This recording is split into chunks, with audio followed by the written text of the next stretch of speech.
ഈ ഗൃഹനാഥൻ ഈ വീട്ടിൽ കയറി അന്ന് തൊട്ടേ ഈ റൂമിലാണ് കിടക്കുന്നത്. പക്ഷെ അന്ന് തൊട്ട് ഇദ്ദേഹത്തിന് നഷ്ടങ്ങളാണ്. തൊടുന്നതും പിടിക്കുന്നതും സകലതും നഷ്ടങ്ങളാണ്. ഇദ്ദേഹം ഒരു 5-2 കോമ്പിനേഷൻ ബെഡ്റൂമിലാണ് കിടക്കുന്നത്. 5 എന്ന് പറയുന്ന നക്ഷത്രത്തിന്റെ സ്വഭാവം എന്ന് പറയുന്ന ടോട്ടൽ ലോസ് ആണ്. അപ്പൊ അദ്ദേഹം ഈ റൂമിൽ കിടക്കുമ്പോൾ ഇദ്ദേഹത്തിന്റെ നഷ്ടങ്ങളാണ്. ഇദ്ദേഹത്തിന്റെ പ്രശ്നം എന്താണ്? ഈ റൂമിൽ കിടക്കുന്നതാണ്. ആ ബെഡ്റൂമിൽ നിന്നും ഇദ്ദേഹം ഈ ബെഡ്റൂമിലേക്ക് മാറിക്കഴിഞ്ഞാൽ ഇദ്ദേഹം സാമ്പത്തികമായിട്ട് അഭിവൃദ്ധിപ്പെടും. ഇദ്ദേഹത്തിന്റെ ജീവിതത്തിൽ നല്ല നല്ല കാര്യങ്ങൾ നടക്കും. നമസ്കാരം. ഇന്ന് നമ്മൾ പറയുന്നത് ഫെങ്ഷുയുടെ ചില ഫ്ലൈങ് സ്റ്റാർ നിയമങ്ങളാണ്. അപ്പോൾ ഒരു വീടിനെ സംബന്ധിച്ചിടത്തോളം നമുക്ക് ലോകത്തെവിടെ ഏത് വീടെടുത്താലും ആ വീട് 500 സ്ക്വയർ ഫീറ്റോ 5000 സ്ക്വയർ ഫീറ്റോ ആയിക്കോട്ടെ, അതിനൊരു ഫ്ലൈങ് സ്റ്റാർ നമ്പർ ഉണ്ടായിരിക്കും. ആ ഫ്ലൈങ് സ്റ്റാർ നമ്പർ എടുക്കുമ്പോൾ വീടിന്റെ ഓരോ ദിക്കും നമുക്ക് കൃത്യമായിട്ട് അവിടെ വരുന്ന എനർജി എന്താണെന്ന് കണ്ടുപിടിക്കാനായിട്ട് സാധിക്കും. ഇപ്പം നിങ്ങളുടെ കാഴ്ചപ്പാടിൽ ഇവിടെ കുറച്ച് നമ്പറുകൾ, ഒരു 2 നമ്പറുകളുടെ ഒരു കോമ്പിനേഷൻ ആയിട്ടാണ് ഞാൻ ഈ 9 സ്ഥലങ്ങളിലായിട്ട് മാർക്ക് ചെയ്തിരിക്കുന്നത്. യഥാർത്ഥത്തിൽ ഒരു വീടിനെ സംബന്ധിച്ചിടത്തോളം ഈ സ്ഥലങ്ങളിൽ അതിൻ്റെതായിട്ടുള്ള ചില എനർജികളുണ്ട്. ആ എനർജികൾ അതാത് സ്ഥലങ്ങൾ ഉപയോഗിക്കുന്നവരെ ബാധിക്കും. അത് എങ്ങനെയാണ്, എന്ത് രീതിയിലാണെന്നുള്ളതാണ് പറയുന്നത്. ഇതൊരു വീടിന്റെ ഫ്ലൈങ് സ്റ്റാർ കണക്കാണ്. അപ്പോൾ ഈ വീടിനെ ഞാൻ കൺസൾട്ടിങ്ങിന് പോയപ്പോൾ ഈ ഗൃഹനാഥൻ കിടക്കുന്ന റൂം ഈ തെക്ക് വശത്തുള്ള റൂമാണ്. ഇതൊരു ബെഡ്റൂമാണ്. ഈ ഗൃഹനാഥൻ ഈ വീട്ടിൽ കയറി അന്ന് തൊട്ടേ ഈ റൂമിലാണ് കിടക്കുന്നത്. പക്ഷെ അന്ന് തൊട്ട് ഇദ്ദേഹത്തിന് നഷ്ടങ്ങളാണ്. തൊടുന്നതും പിടിക്കുന്നതും സകലതും നഷ്ടങ്ങളാണ്. വാസ്തു നോക്കിയപ്പോഴത്തേക്ക് വലിയ കുഴപ്പമില്ലാതെ വെച്ചിരിക്കുന്ന ഒരു വീടാണ്. പക്ഷേ എന്ന് പറഞ്ഞു കഴിഞ്ഞാൽ ഇദ്ദേഹം നഷ്ടങ്ങളെ ഫേസ് ചെയ്തുകൊണ്ടേയിരിക്കുകയാണ്. അപ്പോൾ ഇദ്ദേഹം എന്നോട് പറഞ്ഞ പ്രോബ്ലം, സാറ് പറഞ്ഞത് ഞാൻ നോക്കി. എൻ്റെ വീടിൻ്റെ സൗത്ത് ഈസ്റ്റ് കോർണറിൽ എനിക്കൊരു സെപ്റ്റി ടാങ്ക് ഇല്ല, എനിക്കൊരു ടോയ്ലറ്റ് ഇല്ല, എൻ്റെ കന്നിമൂലയിൽ എനിക്കൊരു ടോയ്ലറ്റോ സെപ്റ്റി ടാങ്കോ ഇല്ല. അതെല്ലാം ഞാൻ കറക്റ്റായിട്ടാണ് ചെയ്തിരിക്കുന്നത്. പക്ഷേ ഈ വീട്ടിൽ കയറി അന്ന് മുതൽ എനിക്ക് നഷ്ടങ്ങളാണല്ലോ. എന്താണ് സാർ കാര്യം എന്ന് വെച്ച് കഴിഞ്ഞാൽ ഇതിൻ്റെ ഫ്ലൈങ് സ്റ്റാർ എടുത്ത് പുറമേ നമുക്ക് കാണാൻ പറ്റുന്നില്ല, ഒന്നും കാണാൻ പറ്റത്തില്ല. അപ്പം അടുത്തത് ഇതിനൊന്ന് സ്കാൻ ചെയ്യുന്ന ഒരു മെത്തേഡാണ്. അതായത് എന്താണ് ഉള്ളിലുള്ള വിഷയങ്ങൾ എന്നുള്ള കണ്ടുപിടിക്കുന്നത്. ആ ഒരു മെത്തേഡാണ് നമ്മുടെ ഈ ഫ്ലൈങ് സ്റ്റാർ എന്ന് പറയുന്നത്. അപ്പോൾ ആ ഫ്ലൈങ് സ്റ്റാർ എടുത്തപ്പോൾ ഇദ്ദേഹം ഒരു 5-2 കോമ്പിനേഷൻ ബെഡ്റൂമിലാണ് കിടക്കുന്നത്. അപ്പോൾ ഓരോ നക്ഷത്രങ്ങൾക്കും ഓരോ സ്വഭാവമുണ്ട്. 5 എന്ന് പറയുന്ന നക്ഷത്രത്തിന്റെ സ്വഭാവം എന്ന് പറയുന്ന ടോട്ടൽ ലോസ് ആണ്. അപ്പോൾ അദ്ദേഹം ഈ റൂമിൽ കിടക്കുമ്പോൾ ഇദ്ദേഹത്തിന്റെ നഷ്ടങ്ങളാണ്. ഇദ്ദേഹത്തിന്റെ പ്രശ്നം എന്താണ്? ഈ റൂമിൽ കിടക്കുന്നതാണ്. ഈ റൂം മാറിക്കഴിഞ്ഞാൽ ഇദ്ദേഹം രക്ഷപ്പെടും. പക്ഷെ ഇദ്ദേഹത്തിന് അറിയത്തില്ല ഈ റൂമാണ് ഇദ്ദേഹത്തിന്റെ വിഷയം എന്നുള്ളത് അറിയത്തില്ല. ഇനി അടുത്തൊരു ചോദ്യമുണ്ട്, ഈ റൂമിൽ മാറിയിട്ട് ഞാൻ ഏത് റൂം എടുക്കാം? അപ്പോൾ വാസ്തുവിലേക്ക് നമ്മൾ വാസ്തുവിനെ പറ്റി പറയുകയാണെങ്കിൽ ഗൃഹനാഥനും കന്നിമൂലയിലെ ബെഡ്റൂം ഉപയോഗിച്ചോ എന്ന് നമുക്ക് പറയാം. പക്ഷെ ഇവിടെ ചെറിയ വ്യത്യാസങ്ങളുണ്ട് വാസ്തുവും ഫെങ്ഷുയുമായിട്ട്. ഇവിടെ ഈ ബെഡ്റൂമിലാണ് ഈ ഗൃഹനാഥൻ പോയി കിടക്കുന്നതെന്നുണ്ടെങ്കിൽ ടോട്ടൽ ലോസിൽ നിന്നും മാറി ഇദ്ദേഹത്തെ കടബാധ്യതയിലേക്ക് പോകും. അതല്ലെന്നുണ്ടെങ്കിൽ ഇദ്ദേഹത്തെ നിരന്തരമായിട്ട് മറ്റുള്ളവർ പറ്റിച്ചുകൊണ്ടേയിരിക്കും. ഇപ്പം തരാമെന്ന് പറഞ്ഞ് വാങ്ങിച്ചുകൊണ്ട് പോകും, പക്ഷെ കിട്ടത്തില്ല. മനസ്സിലായില്ലേ? പല സ്ഥലങ്ങളിലും ഇദ്ദേഹം ചെന്നപ്പെടും, പക്ഷെ ഇദ്ദേഹത്തിന്റെ പൈസ പോകും. ഇത് ഈ റൂമിന്റെ സ്വഭാവമാണ്. നമ്മുടെ വാസ്തുവിൽ എന്താണ്? കന്നിമൂലയാണ്. നമ്മൾ പറയുന്നത് എന്താണ്? കന്നിമൂലയിൽ പോയി കിടക്കാനാണ് പറയുന്നത്. പക്ഷേ ഇതിന്റെ ഫ്ലൈങ് സ്റ്റാർ നമ്പറിൽ അത് മോശം കോമ്പിനേഷൻ ആണ്. ഇത് എല്ലാ വീടിനും ഇത് സെയിം ഫ്ലൈങ് സ്റ്റാർ അല്ല. ഒരു വീടിന്റെ ഫ്ലൈങ് സ്റ്റാർ ആണ് ഞാൻ പറയുന്നത്. ഇപ്പം നിങ്ങൾ വിചാരിക്കും നിങ്ങളുടെ എല്ലാവരുടെയും ബെഡ്റൂമിൽ ഇത് ഈ കോമ്പിനേഷൻ ആണെന്ന്. അല്ല, എല്ലാവരുടെ ബെഡ്റൂമിലും സൗത്തിൽ 5-2 കോമ്പിനേഷൻ അല്ല. അത് ആ വീടിന്റെ ഡിഗ്രിയും വെച്ച കാലഘട്ടവും അനുസരിച്ചിട്ട് അത് മാറിക്കൊണ്ടേയിരിക്കും. അപ്പോൾ ഫ്ലൈങ് സ്റ്റാർ നമ്പർ കണ്ടുപിടിച്ചാൽ ഇതിനെ കണ്ടുപിടിക്കാൻ പറ്റും. ഇതിനനുസരിച്ച് റൂമുകൾ മാറിയാൽ അതിന്റെ മാറ്റം ഉണ്ടാവും. അപ്പോൾ ഇദ്ദേഹത്തിന് ഈ റൂമിൽ നിന്നും മാറ്റി. അപ്പോൾ ഞാൻ നോക്കുന്നു ഇദ്ദേഹത്തെ ഏത് റൂമിൽ നമുക്ക് കിടത്താം എന്ന് നോക്കുന്നു. അപ്പോൾ ഇദ്ദേഹത്തിന് നോക്കുമ്പോഴത്തേക്ക് നല്ല കോമ്പിനേഷൻ ഉള്ള ഒരു ബെഡ്റൂം ദാണ്ട് ഇവിടെ കിട്ടി, സൗത്ത് ഈസ്റ്റ്. ഈ ബെഡ്റൂം ആണെങ്കിൽ സൂപ്പർ ബെഡ്റൂമാണ്. ഇവിടെ ദിക്കുകൾക്കൊന്നും പ്രാധാന്യമില്ല. നിങ്ങളുടെ മനസ്സിൽ വന്ന ചിന്ത എന്ന് പറയുന്നത് ഇത് അഗ്നികോണിലെ ബെഡ്റൂം അല്ലേ, അവിടെ കിടക്കാൻ പറ്റുമോ, അവിടെ ചൂടല്ലേ എന്നൊക്കെ ഉള്ള ചിന്തയാണ് വന്നത്. അതെല്ലാം ഇവിടെ വിട്ടാക്കുക. ഇവിടെ ഫ്ലൈങ് സ്റ്റാർ നമ്പർ, പക്ഷെ അത് പക്ക എനർജിയാണ്, അത് പക്ക അവിടെ വർക്ക് ചെയ്യും. ഈ ബെഡ്റൂമിൽ നിന്നും ഇദ്ദേഹം ഇതിനകത്തോട്ട് പോയി കഴിഞ്ഞാൽ ഇദ്ദേഹത്തിന് പറ്റിപ്പും കടബാധ്യതയും നേരിടേണ്ടി വരുമ്പോൾ ആ ബെഡ്റൂമിൽ നിന്നും ഇദ്ദേഹം ഈ ബെഡ്റൂമിലേക്ക് മാറിക്കഴിഞ്ഞാൽ ഇദ്ദേഹം സാമ്പത്തികമായിട്ട് അഭിവൃദ്ധിപ്പെടും. ഇദ്ദേഹത്തിന്റെ ജീവിതത്തിൽ നല്ല നല്ല കാര്യങ്ങൾ നടക്കും. ഒത്തിരി ആഘോഷങ്ങളും അവസരങ്ങളും സന്തോഷവും ഒക്കെ ഇദ്ദേഹത്തിന്റെ ജീവിതത്തിലേക്ക് വരും. ദിക്കിനല്ല ഇവിടെ പ്രാധാന്യം, ഈ ഫ്ലൈങ് സ്റ്റാർ നമ്പറിനാണ്. അപ്പോൾ ഈ ബെഡ്റൂമിലേക്ക് മാറിക്കഴിഞ്ഞാൽ ഇദ്ദേഹം രക്ഷപ്പെടും, അല്ലെങ്കിൽ ഗുണം ചെയ്യും. അതാണ് അവിടുത്തെ ഒരു തിയറി.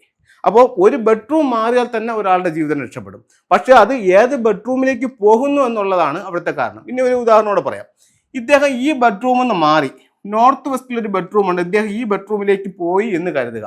ഇദ്ദേഹത്തെ ബാധിക്കുന്ന വിഷയം എന്തായിരിക്കും? ആരോഗ്യ പ്രശ്നമായിരിക്കും. കാരണം ആരോഗ്യ പ്രശ്നമുള്ള ബെഡ്റൂമാണ് ഇത്. അപ്പോൾ ഓരോ റൂമിനും ഒരു എനർജി ഉണ്ട്, അതെന്താണെന്ന് നമ്മൾ സ്വയം തിരിച്ചറിയുക.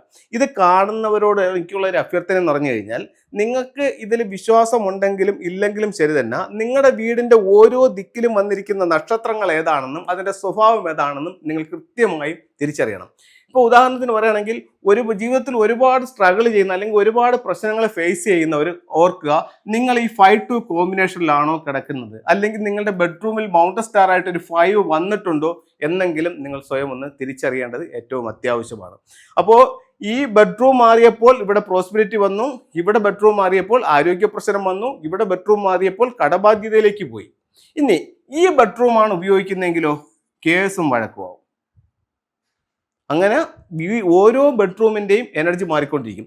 ഇതിലാണെങ്കിലോ നല്ല ഹെൽത്തി ഫാമിലി ഉണ്ടാവും, കുടുംബാംഗങ്ങൾ നിങ്ങൾ നല്ല ഐക്യം ഉണ്ടാവും, സ്നേഹം ഉണ്ടാവും. അങ്ങനെ ഓരോ സ്ഥലവും ഓരോ എനർജി ഉണ്ടാവും. ഇത് ബെഡ്റൂമിൻ്റെ മാത്രം കാര്യമല്ല, എൻട്രൻസിനും ഇത് തന്നെയാണ് കാര്യം. ഈ വീട്ടിൻ്റെ പ്രധാന ഡോർ ഇവിടെയാണെന്നുണ്ടെങ്കിൽ ഇവർ തൊഴിൽപരമായിട്ട് ഒരുപാട് അഭിവൃദ്ധിയിലേക്ക് പോകുന്നൊരു വീടായിരിക്കും. ഈ വീടിൻ്റെ പ്രധാന വാതിൽ ഇവിടെയാണെങ്കിലോ ഇവർ കടബാധ്യതയിലേക്ക് പോകുന്ന ഇതായിരിക്കും. കടബാധ്യത സാറിലെ നേരത്തെ പറഞ്ഞു, ഇവിടെയാണെങ്കിൽ ഈ ബെഡ്റൂം ഇവിടെ ആണെങ്കിൽ സാമ്പത്തികമായിട്ട് നേട്ടം ഉണ്ടാവുമെന്ന്. ആണ്, ഞാൻ അങ്ങനെ തന്നെയാണ് പറഞ്ഞത്. ബെഡ്റൂം ഇവിടെ ആണെങ്കിൽ സാമ്പത്തികമായിട്ട് നേട്ടം ഉണ്ടാവും. ഇപ്പോഴും അത് തന്നെയാണ് പറയുന്നത്. ഞാനിപ്പോൾ രണ്ടാമത് പറഞ്ഞ പോയിന്റ് എന്ന് പറഞ്ഞാൽ, ഈ വീടിന്റെ പ്രധാന വാതിൽ ഇവിടെ ആണെങ്കിൽ, അപ്പോൾ റൂമുകൾ എങ്ങനെ ഉപയോഗിക്കുന്നു എന്നതിനെ ബേസ് ചെയ്തിട്ട് ഇതിന്റെ സ്വഭാവം മാറും. ബെഡ്റൂമിന്റെ എനർജി അല്ല എൻട്രൻസിന്റെ എനർജി. അതിനെ പല സ്റ്റാറുകൾ ബേസ് ചെയ്തിട്ടാണ് അത് കണക്കാക്കുന്നത്. ഈ ബെഡ്റൂം 9-7 നിൽക്കുമ്പോൾ ഇത് ബെഡ്റൂമായിട്ട് ഉപയോഗിക്കുമ്പോൾ ഗുണം തരുമെങ്കിൽ, ഇതേ സ്റ്റാർ നിൽക്കുന്ന സ്ഥലത്ത് നിങ്ങൾക്ക് എൻട്രൻസ് ആണെങ്കിൽ ഇത് നിങ്ങളെ നഷ്ടത്തിലേക്കും കൊണ്ടുപോകും. അപ്പോൾ ഓരോ വീടിൻ്റെയും ഫ്ലൈയിങ് സ്റ്റാറിന്റെ കണക്കിന് അത്രത്തോളം പ്രാധാന്യമുണ്ട്. ഇതൊരു ചെറിയ കാര്യമല്ല, വലിയ മാറ്റങ്ങൾ ഇതിനകത്തേക്ക് കൊണ്ടുവരാനായിട്ട് ഇതിലൂടെ സാധിക്കുന്നതാണ്. ഇനി നമുക്ക് ഇത്തരത്തിലുള്ള പല പ്രശ്നങ്ങളും വന്നുപോയി, നമുക്ക് എന്ത് ചെയ്യാൻ പറ്റും എന്ന് ചോദിച്ചാൽ, ഒരു പഞ്ചഭൂത തത്വമുണ്ട്, ഒരു 5 എലമെന്റിന്റെ തിയറി ഉണ്ട്. ആ എലമെന്റ്സിന്റെ ഇതനുസരിച്ച് കൊണ്ട് ഇതിനെ ഓരോന്നിനെയും നമുക്ക് കറക്റ്റ് ചെയ്യാൻ പറ്റും. അപ്പോൾ ചിലർ ചോദിക്കും, സാറേ ഇത് നമ്മുടെ ഇതനുസരിച്ചിട്ട് നമുക്ക് ഇതിനകത്ത് ടൂളുകൾ വെക്കാനായിട്ട് സാധിക്കത്തില്ല. ഇപ്പോൾ ഒരു ലാഫിൻ ബുദ്ധി വെക്കാനോ അല്ലെന്നുണ്ടെങ്കിൽ ഒരു വെൽത്ത് ഷംബാലെ വെക്കാനോ നമുക്ക് സാധിക്കത്തില്ല. നമുക്കിവിടെ ഫെങ്ഷുയി ചെയ്യാൻ പറ്റുമോ സാറേ?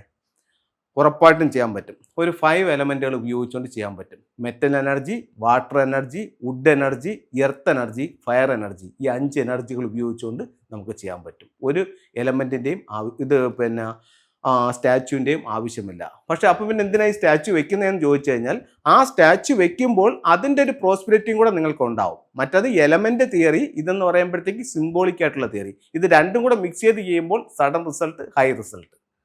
ഇനി നമുക്ക് ഫെങ്ഷുയി ചില ടൂളുകളിലേക്ക് പോവാം. ഇത് ചില ക്രിസ്റ്റൽസ് ആണ്. ഈ ക്രിസ്റ്റൽസ് എല്ലാം നാച്ചുറൽ ആയിട്ടുള്ള ക്രിസ്റ്റൽസ് ആണ്.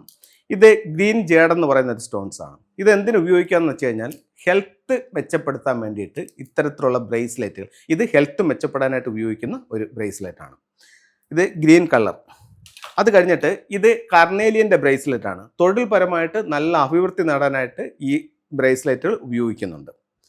അതുപോലെ ഇത് ടൈഗർ ഐ എന്നാണ്. നമ്മളെപ്പോഴും നല്ല ആക്റ്റീവായിട്ട് നിൽക്കാനും നമ്മുടെ ജീവിതത്തിൽ ഒരുപാട് വിജയങ്ങൾ ഉണ്ടാവാനും നമുക്ക് ടൈഗർ ഐയുടെ ബ്രേസ്ലെറ്റ് ഉപയോഗിക്കാം. ഇത് സ്റ്റോണുകളെ പറ്റിയുള്ളൊരു കാര്യം.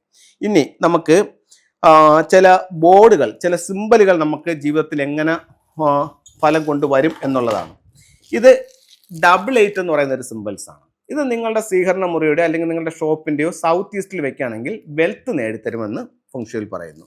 ഇത് ഡബിൾ ഹാപ്പിനെസ് എന്ന് പറയുന്നത്, ഇത് വീട്ടിൽ ഈ സിമ്പിൾസ് വെക്കുമ്പോൾ നമുക്ക് വീട്ടിൽ എപ്പോഴും ഒരു ഹാർമണി നിലനിൽക്കും.